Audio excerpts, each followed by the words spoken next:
do Evangelho de São Lucas, Evangelho de Jesus, conforme escreveu Lucas, capítulo 24. Dessa vez eu vim sendo pequeno, sendo Cristian, minha esposa, e bom estar com vocês mais uma vez e a gente compartilhar a palavra de Deus. Evangelho de Lucas, capítulo 24.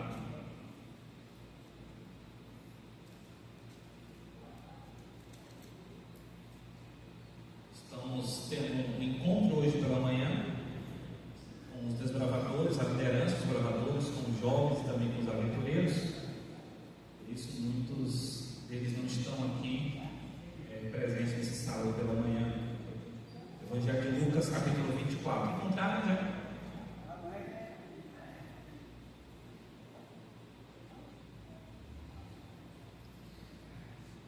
O domingo da ressurreição, ele aparece na Bíblia tendo alguns acontecimentos da parte de Jesus Cristo. O dia começa com a informação das mulheres indo ao túmulo. As mulheres vão ao túmulo e não encontram Jesus. Elas falam para os discípulos não acreditam, porque foram as mulheres que disseram. E aí os discípulos vão até o túmulo e depois que chegam no túmulo confirmam que ele não está lá. Eles não podem dizer que Jesus ressuscitou, eles só podem dizer que o corpo não está lá. Compreenderam a diferença? Quando eles retornam para Jerusalém, porque Gólgota, o local onde foi sepultado, ele ficava fora de Jerusalém. Quando eles retornam até Jerusalém, Jesus já havia aparecido para um grupo de discípulos. Eles estavam comendo, eu quero que você imagine a cena aí. Eles estavam comendo e Jesus apareceu no momento da refeição e disse: Pai seja convosco. Do nada Jesus apareceu. E é interessante porque não sei se você gosta de física como eu gosto. Eu gosto de física. Eu gosto mais da física do que da matemática. Porque a física consegue explicar muita coisa. Às vezes não consegue explicar, causa muita bagunça na nossa cabeça, é verdade. Tem alguns dilemas que dificultam a aprendizagem para a gente. Mas é interessante como aqui, em Jesus Cristo ressurreto, nós temos o encontro de duas constantes de tempo. Tem um escritor chamado Abraham Heschel que ele fala que o primeiro presente que Deus nos dá é a presença dele dentro de um tempo, que é o sábado. Então o sábado ele é nos dado como presente, não porque nós fazemos algo demais, mas é porque Deus faz e ele habita nesse tempo que ele faz. Então o sábado é tão especial por conta disso, porque é um tempo na qual Deus ele habita conosco. Diferente dos outros dias, na qual ele disse haja luz, houve luz, nesse dia ele escolheu ficar. E quando Deus escolhe ficar, isso é graça, isso é maravilhoso. Ele escolhe um dia para ficar com a gente. E aí na ressurreição nós temos Deus escolhendo ficar com o ser humano. Isso é interessante porque nós encontramos duas esferas de tempo totalmente diferentes. Nós encontramos um ser finito, mortal, que somos nós, na verdade naquela época eram os discípulos, e encontramos um Deus transcendente, onipotente, onipresente, que resolve ficar com eles. Então Jesus Cristo ressurreto é um Deus que é o dono do tempo, que escolhe ficar com a gente. Isso é graça, isso é maravilhoso demais, porque ele pode, como dono do tempo, ir para qualquer tempo. Estão compreendendo aqui? Para qualquer espaço, para qualquer momento. Mas quando ele escolhe ficar com discípulos pecadores, sentando com eles e comendo, eu não sei vocês, mas isso eu vejo demonstração de graça, muita graça. Um amigo, uma vez, ele fez um grande favor para mim. E esses favores que são com dinheiro, quando você dá alguma coisa, presenteia, é uma forma. Mas pelo menos eu encaro o presente do tempo um grande presente. Concorda comigo? Quando alguém se dispõe do tempo dela para poder fazer algo, dedicar algo, ficar, eu encaro isso como um grande favor. É um grande presente que a pessoa está dando. Porque quando a pessoa dá o tempo, na minha visão, ela está dando aquilo que tem mais de precioso. Dinheiro retorna, bens retornam. Isso não retorna, muitas vezes não faz nem falta. Mas o tempo não volta atrás. Jesus, no capítulo 24, ele está dedicando tempo para estar não com o melhor, mas com o pior, que é os nossos pecados. E a Bíblia vai dizer o seguinte, que era um domingo, versículo 13, viu? Olha na sua Bíblia. Capítulo 24, versículo 13, a Bíblia vai dizer que era um domingo, 2 discípulos estavam indo para uma aldeia chamada Emaús. Ficava, a Bíblia diz, a uma distância de 10 quilômetros de Jerusalém. Eles estavam conversando, a Bíblia diz, acerca de tudo que tinha acontecido em Jerusalém, desde quinta-feira à noite, pegando a sexta-feira. Porém, os olhos deles estavam como que impedidos de o reconhecer. Então, eles lhe perguntou: o que é que vocês estão discutindo pelo caminho? Eles pararam, ficaram entristecidos. Um, porém, chamado Cleopas, respondeu: será que você, porventura, é o único que, estando em Jerusalém, não sabe o que aconteceu nos últimos dias? Aí ele lhe perguntou: do que se trata? É interessante essa ingenuidade de Jesus, de maneira totalmente pretensiosa. Jesus, ele fala assim: não, eu não sei o que está acontecendo. Só que ele é o dono da sabedoria. Ele é sabedoria, ele sabe de tudo. Aí ele fala assim: não, eu não sei não. Você está falando sobre o quê? Aí um deles responde assim: aconteceu com Jesus Nazareno, profeta, poderoso em obras diante de Deus e diante do povo. É interessante a visão que esse discípulo tem de Jesus.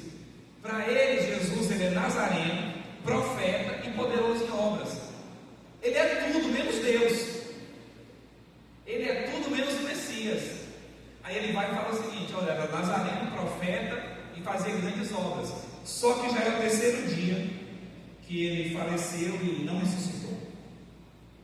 Olha, a gente escutou que ele apareceu para algumas mulheres, indo de madrugada ao túmulo. E não achando o corpo, eles voltaram e tiveram uma visão de anjos, a qual afirmaram que ele vive. No versículo 24 ele disse assim: de fato, alguns dos nossos foram ao túmulo e verificaram com exatidão aquilo que as mulheres haviam dito. Então ele disse: Jesus falou, como vocês são insensatos e demoram para crer em tudo que os profetas disseram. Não é verdade que o Cristo havia de sofrer e entrar na sua glória? Começando por Moisés e todos os profetas, Jesus deu um estudo bíblico acerca dele mesmo, que falava as Escrituras. Quando eles estavam se aproximando da aldeia, 10 quilômetros, eu não sei quanto tempo você faz 10 quilômetros, tá? Caminhando, tá? Se você for um pouco atlético, como nosso irmão Augusto, você vai fazer bem rápido, tá? Se você tiver um rompimento de LCA, de algum dos joelhos, o que é uma raridade, que uma pessoa de 30 anos a mais não ter, né? Você vai demorar um pouquinho mais. Mas a Bíblia diz que depois de 10 quilômetros, eles chegaram na aldeia. Vamos colocar 1 hora aqui de caminhada, viu? Não havia tênis, de placa, sandálias, cidades perigosas, muita poeira.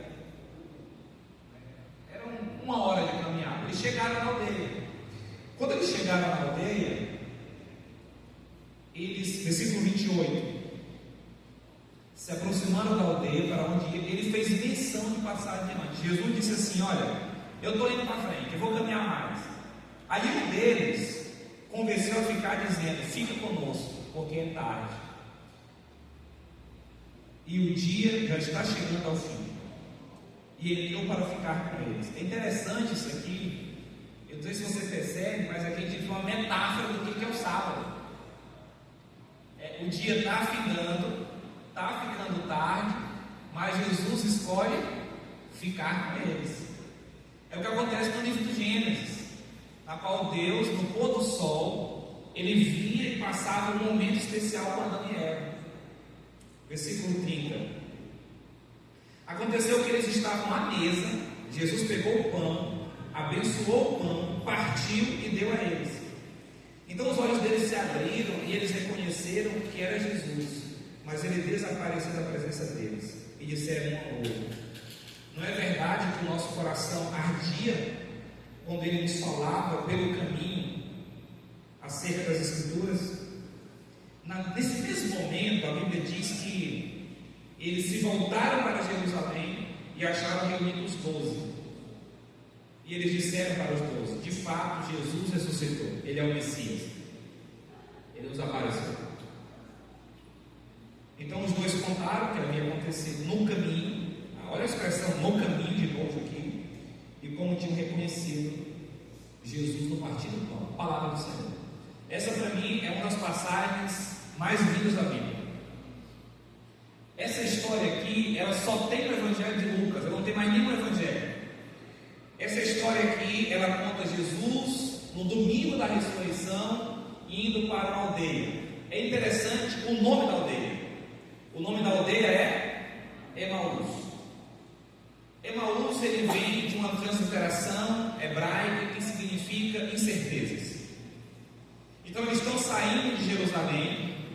Jerusalém que foi construída por Salomão e foi construída por Davi, erguida a cidade do reino de Deus, e é uma cidade onde Deus habita. Hoje não tem cidade no mundo que seja mais perseguida religiosamente do que Jerusalém, porque as 3 religiões maiores do mundo estão em Jerusalém: o judaísmo, o cristianismo e o islamismo. Então Jerusalém, quando há guerra, se tem uma cidade que não vai ser atacada, vai ser Jerusalém. As cidades ao redor sim, mas Jerusalém não, é uma cidade protegida, porque todas as religiões do mundo estão lá. Jerusalém tem um local muito conhecido chamado Domo da Rocha, que vocês já ouviram falar. Ali o Islã acredita que Maomé recebeu as tábuas e ele recebeu a instrução diretamente de Deus, ele subiu ao céu. Ali o judaísmo também acredita que foi um local onde Abraão ofereceu seu filho Isaque em sacrifício. Ali o cristianismo também acredita que na qual Abraão, quando recebe as instruções de Deus, coloca ali a primeira aliança que ele faz. Então é um local muito protegido, todas as religiões do mundo. E eles estão saindo de um local protegido, que é Jerusalém, para um local chamado incerteza. Porque Emaús significa incerteza. É isso que o nome significa. E é interessante, eles estão indo no domingo da ressurreição para um local que significa incerteza, estão caminhando. E é interessante porque se você for observar, a incerteza ela está constantemente nessa conversa. Eles não respondem nada com firmeza. A resposta dos discípulos é mais ou menos assim: olha, aconteceu, você não sabe? Ouviram falar que ele ressuscitou? Não é nenhuma informação de fato, porque a dúvida está permeando a mente deles. A Bíblia vai dizer que o nome de um desses discípulos, quem que é? Cleópas. A Bíblia não diz o nome do outro discípulo. Os estudiosos vão dizer que esse outro discípulo era Lucas, que estava caminhando junto com Cleópas. É por isso que Lucas, ele descreve aqui com exatidão como que aconteceu, porque somente alguém que viveu algo para dizer como aconteceu. E aí ele, de maneira proposital, ele omite o nome do outro discípulo, só diz que o nome de um era Cleópas, o outro não diz quem é. Lucas estava caminhando junto com Cleópas quando apareceu Jesus.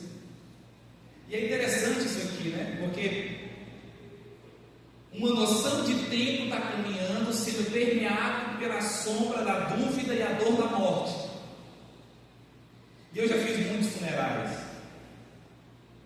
É interessante como que a dor, a morte, quando ela atinge o ser humano, a maneira como eles agem.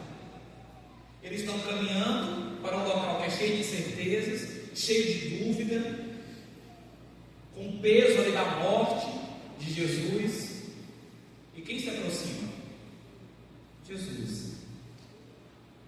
É interessante, as duas noções de tempo, a eternidade, vocês estão tendo noção disso aqui? A eternidade resolvendo caminhar com algo que é finito, mortal. A imortalidade passa a caminhar com a mortalidade, o eterno com aquilo que é temporário. E essas duas noções de tempo começam a caminhar, e com mais de uma hora, e a conversa vai fluindo. No começo da conversa, eles não têm noção de quem é Jesus, e aí Jesus então, no versículo 25, diz uma frase, que eu acho interessante essa frase. Olha na sua Bíblia. Jesus no versículo 25, conversando com ele, depois de explicar o que a Escritura falava, olha para o que Escritura e fala o seguinte: olha, como vocês são o quê? Necios, que é com as versões, a minha versão tem insensato, para demorar em crer em tudo que a Bíblia diz. E evidentemente, eu não quero aqui fazer nenhum tipo de anacronismo com o texto bíblico, mas eu fico pensando que a capacidade que nós temos de duvidar e crer, ela nos acompanha. Essa capacidade, ela não terminou aqui no texto bíblico, ela chega para nós hoje também. E nós hoje somos necios, nós somos tardos, nós somos insensatos. Nós demoramos para acreditar em tudo aquilo que a Bíblia nos fala. E mesmo sendo o próprio Senhor, nós continuamos com essas mesmas dúvidas. Perceba que o caminhar dos discípulos, desses dois discípulos, é o nosso caminhar hoje também. Mesmo as Escrituras falando, a gente continua com dúvida, a gente continua não crendo, e mesmo sendo o próprio Senhor, porque aqui tem um paradoxo muito grande, viu?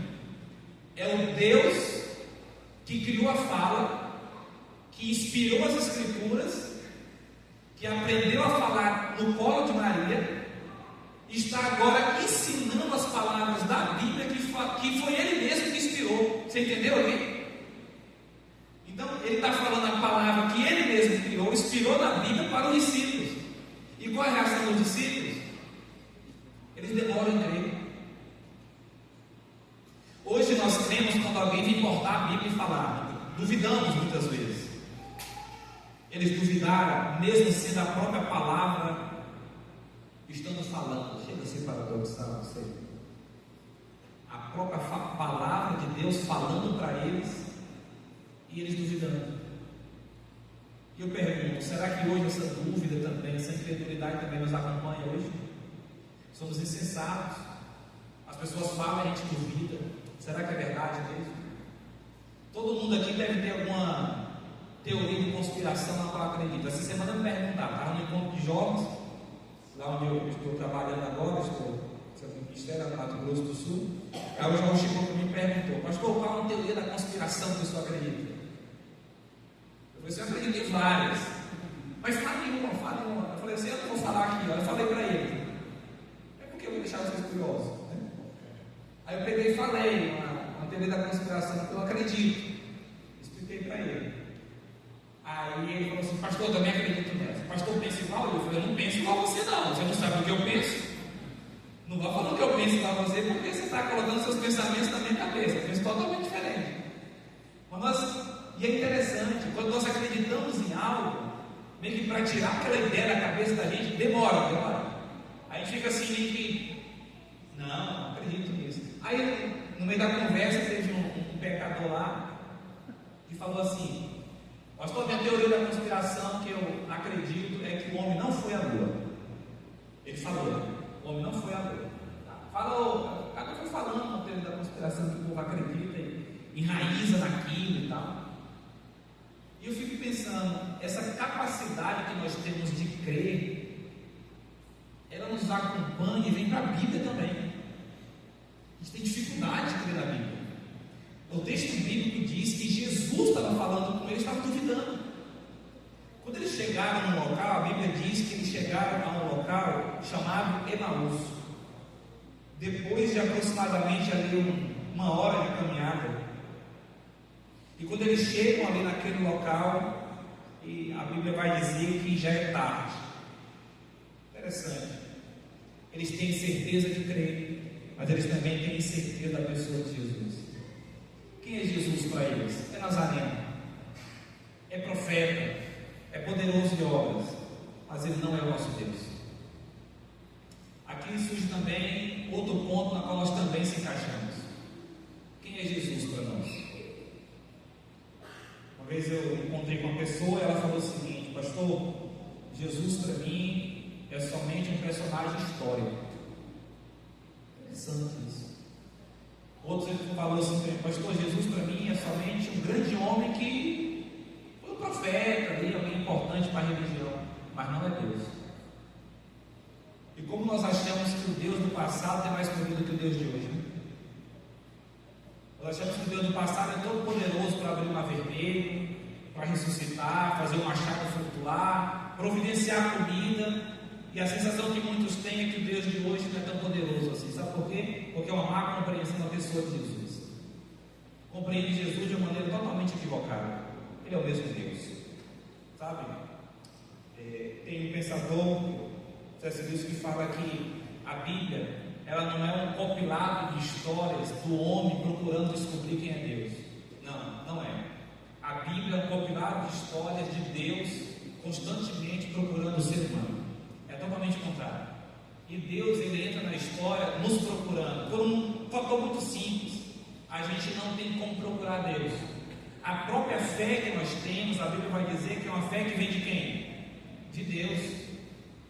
Então a Bíblia é Deus procurando o ser humano, porque o ser humano não consegue encontrar Deus. Difícil isso, né? A gente não consegue encontrar. A incerteza de crer, a incerteza da pessoa de Cristo, mas também tem outro tipo de certeza aqui, a da comunhão.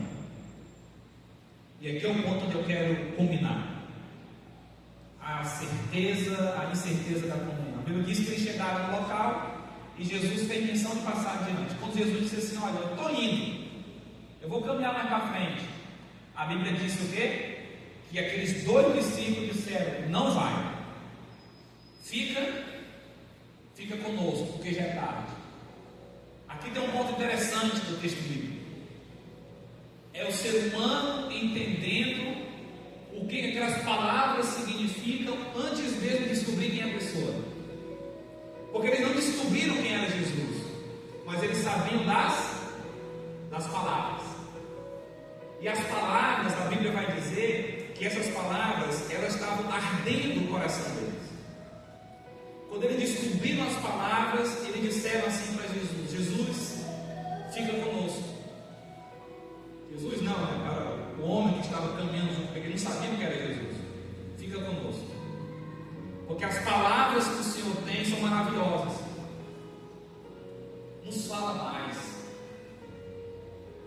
mais com a gente. A Bíblia vai dizer que Jesus fica. E aí Jesus tem uma situação interessante aqui. Jesus parte o pão. Aconteceu que eles estavam à mesa, versículo 30. Jesus pegou o pão. Quando Jesus pega o pão, deu graças, partiu o pão, aí a Bíblia vai dizer algo. Jesus não disse assim: olha, eu sou Jesus. Jesus não disse isso. A Bíblia vai dizer que os olhos deles o quê? Se abriram. É Jesus. Eu conheci Jesus no partir do pão. Sabe, eu costumo dizer que o reino de Deus é um reino de amigos, e os amigos se reúnem à mesa junto com Cristo. É na mesa, é na experiência da comunhão que nós descobrimos quem é o nosso próximo. É na experiência da comunhão que Jesus, ele se revela. Antes mesmo de ele dizer: olha, eu sou Cristo, eu estou tirando aqui a minha cobertura, eu sou Jesus. Não, ele não fala isso. Ele somente parte o pão. E quando ele parte o pão, na experiência da comunhão, eles podem perceber que ele é Cristo. Isso me leva a uma série de perguntas. Uma delas é: as pessoas estão reconhecendo Jesus Cristo em nós através da comunhão? Ou nós estamos sendo seletivos nos nossos relacionamentos, ou nós somos seletivos com quem nós espreitamos os laços de amizade. Porque, igreja, eu sou mais pastor de vocês, então pode ser até mais direto, né? Amém? Às vezes eu tenho a sensação de que a gente quer ficar só dentro do saber, sabe? E como sensação pode ser que eu esteja errado, tá ok? Me perdoe, tá? É uma sensação. Às vezes é a sensação de que a gente quer ficar somente entre a gente. Só que o sal não tem nenhuma utilidade dentro do saleiro. Ele só tem utilidade quando ele sai daqui. E a Bíblia vai dizer que Jesus, ele parte o pão com quem não estava acreditando nele. A pessoa acreditava que ele era nazareno, que era profeta, que acreditava que ele era tudo, menos que ele era Deus. Jesus parte o pão com eles. Sabe por quê? A incerteza de crer, a incerteza da pessoa de Cristo, não dificulta a incerteza da comunhão. Nós estamos hoje no sábado da recepção, né? E a gente acha que recepção só fica ali na porta, né? Com cartaz de boas-vindas, entregando a linda mensagem, recepcionando muito bem, dando bom dia. E a nossa compreensão hoje, a compreensão de muita gente aqui, é que isso é restrito a um grupo de pessoas que está ali na porta, quando na verdade não. Isso é algo que toda a igreja deveria fazer. Se preocupar, recepcionar não quando vem na igreja, mas sendo igreja depois que o culto termina. Quantos vão terminar o culto e às vezes ficam pensando, como é que eu vou ter experiência de comunhão com a igreja de novo? Igreja não é simplesmente vir aqui na casa de Deus, é quando isso acabar, essa comunhão ela tem que perdurar, ela tem que continuar. Através de um pequeno grupo, sentar junto à mesa, comer juntos, conversar de assuntos relacionados ao reino de Deus, ter experiência significativa com pessoas que pensam diferente. Semana retrasada eu estava numa missão, a gente vendeu algumas coisas aqui, vocês sabem como você até ter querido. Aí eu fui comprar uma cama de casal. É porque o Cristo, ele é bem espaçoso no nosso filho, sabe? Ele deita assim aberto, assim, vamos comprar uma cama de casal, porque tem uns crentes que disseram que passagem do sul agora vão parar aqui. Aí a gente compra a cama de casal, já para ser um quarto de visita e tal. E aí o Cristo tem um colchão pequeno lá para comprar. Fui comprar. Aí pesquisa na internet, pesquisa no chegamos à conclusão que comprar uma loja física lá seria mais fortuito, porque você já pega a leva para casa. Fui lá comprar. Chegamos na loja. Não era rapaz, uns dois do pastor Bruno. E comecei a conversar ali, perguntar o preço e tudo. Falei, a concorrência está dando 30% de desconto. Né? E tinha uma loja que estava dando 30% de desconto dele. Só que eu não queria o projeto dele porque era duro. Eu falei assim, a concorrência está dando 30% de desconto. Vocês, no mínimo, têm que dar uns 35%. Aqui a gente põe o preço de qualquer concorrência. Eu gosto assim, desde que seja o mesmo produto. Ela falou, isso aí é detalhes. Aí comecei a conversar e tudo. Vocês são novos aqui. Pensando pelo sotaque, vocês não são daqui, né? Eu falei, não, deixa eu ver aqui do ladinho. Aí começou a ser pastor, começou a ser professora, começamos a conversar. Aí ela falou o seguinte: eu sou professora. Você é professora? Você trabalha na loja? Sou professora também, então você trabalha aqui. Eu dou aula de catequese, como se fosse uma catequese, ela explicou. Eu falei assim, como assim a catequese? Não, eu ensino um livro de Allan Kardec. Você ensina? Eu ensino, tem um grupo de adolescentes e tudo, que eu ensino o livro do Espiritismo de acordo com Allan Kardec. Eu passei lá em Dourados, tem uma escola de Allan Kardec que é do tamanho do carro. Eles têm a escola deles. Na verdade, a escola do Espiritismo lá é maior do que a escola adventista, de qualquer escola muito forte. E a gente começou a conversar com ela. obviamente, discordamos em muitos temas, muitas coisas, mas a gente tem que procurar pontos em comum. E um ponto em comum, para quem estudou isso, tem um livro de Mark Filho chamado Estudando Juntos, ele ensina pontos em comum. Nesse livro, ele vai dizer que um dos pontos em comum é o assistencialismo. O Espírito, ele acredita que quanto mais boas obras ele fizer, quanto mais dá uma assistência para o próximo dele for, ele vai ter uma encarnação melhor, vai ter. E aí ela falou que tem muitas pessoas carentes na cidade, embora não pareça. Aí ela disse o seguinte: a gente devia visitar essas pessoas. Eu falei, com certeza, vamos visitar. Quero que vocês orem, porque a gente pretende começar um estudo bíblico com ela. É desafio. Quando a pessoa acredita nisso, está enraizada para sair, mas a gente tem sempre que começar com pontos em comum, partindo daquilo que é conhecido para o desconhecido. Ou então, às vezes, não é nem desconhecido, somente aquilo que eu não aceito. Nossa crise hoje, igreja, de comunhão, ela reflete a crise de missão. A Bíblia vai dizer que Jesus, quando aparece para ele, eles disseram assim: Senhor, é tarde para o Senhor seguir viagem, mas não é tarde para a gente voltar e anunciar. A gente vai voltar para Jerusalém. A Bíblia vai dizer que, mesmo sendo tarde, com o coração ardendo, eles voltam para Jerusalém e começam a pregar. Sabe por quê? Porque os olhos deles se abriram e descobriram quem é quem? Cristo. Eu fico pensando, e quando os nossos olhos se abrirem e nós descobrimos verdadeiramente quem é Cristo, a gente vai se levantar do nosso conforto, e não importa o bairro Rio Branco, a gente vai anunciar. Porque eu descobri quem é Cristo, e Jesus Cristo falando, a palavra dele vai queimar no meu coração como uma palavra viva. E não importa o tempo, se é calor, se é frio, se é chuva, se é sol, não importa. Eu vou anunciar. Não importa o horário, se seja noite, madrugada, eu vou dizer que Jesus Cristo vive.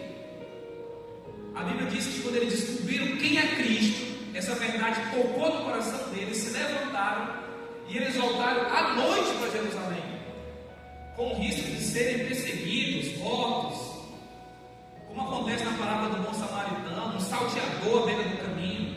Eles não estavam ligando para isso. Para eles a única coisa que importava era Cristo, porque Ele vive. Santo Agostinho vai dizer que quem tem Cristo tem tudo, e quem não tem Cristo pode até ter tudo nessa vida, mas não tem nada, porque Cristo é tudo. Jesus é a única coisa que importa. E quando isso tocar no nosso coração, nós vamos entender que todos os ministérios da igreja não é de uma pessoa X ou Y, mas ele é meu, porque eu sou parte de um povo. Olha a percepção como muda. Acionado não é do Henrique, eu posso ser um líder agora que se preocupa com tudo, porque eu faço parte do corpo de Cristo. Estão entendendo aqui? E se o corpo está ferido, eu estou ferido também. E a minha oração é: Senhor, faça com que eu enxergue a minha igreja não somente como um local onde eu vou lá, assisto um culto e volte para casa, mas na qual eu possa ter experiências em comum, na qual seja a minha família de fé. Eu penso que esse é o nosso maior desafio hoje: enxergar nossa igreja como nossa família de fé. Quando alguém cai no nosso meio, qual é a nossa atitude? Quando alguém erra dentro do nosso meio, qual é a nossa atitude? É chutando para fora? Ou é de recepcionar? Nós amamos, acolhemos, abraçamos, acompanhamos ou não? Então Stott vai dizer: tem algo que eu não entendo nos cristãos. É o único exército que mata seus próprios soldados. Igreja, tem tanta coisa ruim lá fora, mas aqui dentro tem que estar bem. Primeiramente entre a gente, porque o reino de Deus é esse reino de amigos que se reúnem, fracos, debilidades, imperfeições, mas eles se reúnem, procurando o céu em Cristo Jesus. Vou chamar aqui o maior pai da palavra do Senhor. Eu quero fazer um desafio hoje. O primeiro desafio, eu gostaria que vocês ficassem em pé. Se você realmente sentisse isso, eu preciso conhecer mais quem é Cristo, ter mais comunhão com Ele. Porque se eu entender quem é Jesus Cristo, eu vou partir do segundo passo. Eu vou ter mais missão. Hoje à tarde vai ter um encontro aqui, treinamento para a Semana do Calvário. E eu, de coração, faço aqui o apelo. Quanto mais eu conheço a Cristo, mais meu coração arde. E aí eu vou a tempo, a fora de tempo, fazer grandes coisas por Ele. Então, o primeiro ponto é comunhão, saber quem é Cristo. O segundo ponto, sabendo quem é Cristo, eu parto agora para a missão.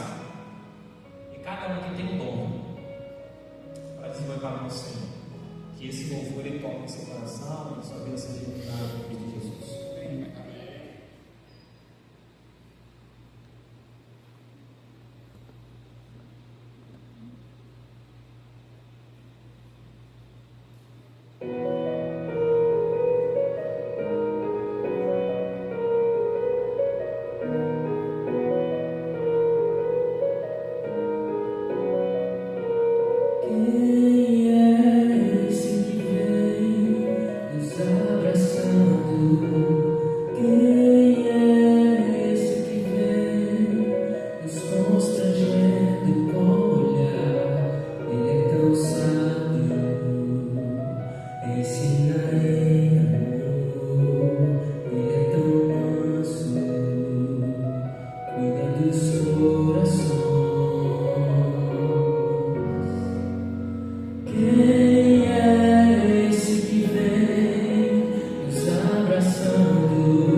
Perfume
Os dois contaram tudo o que tinha acontecido no caminho e reconheceram o Senhor partindo do pão.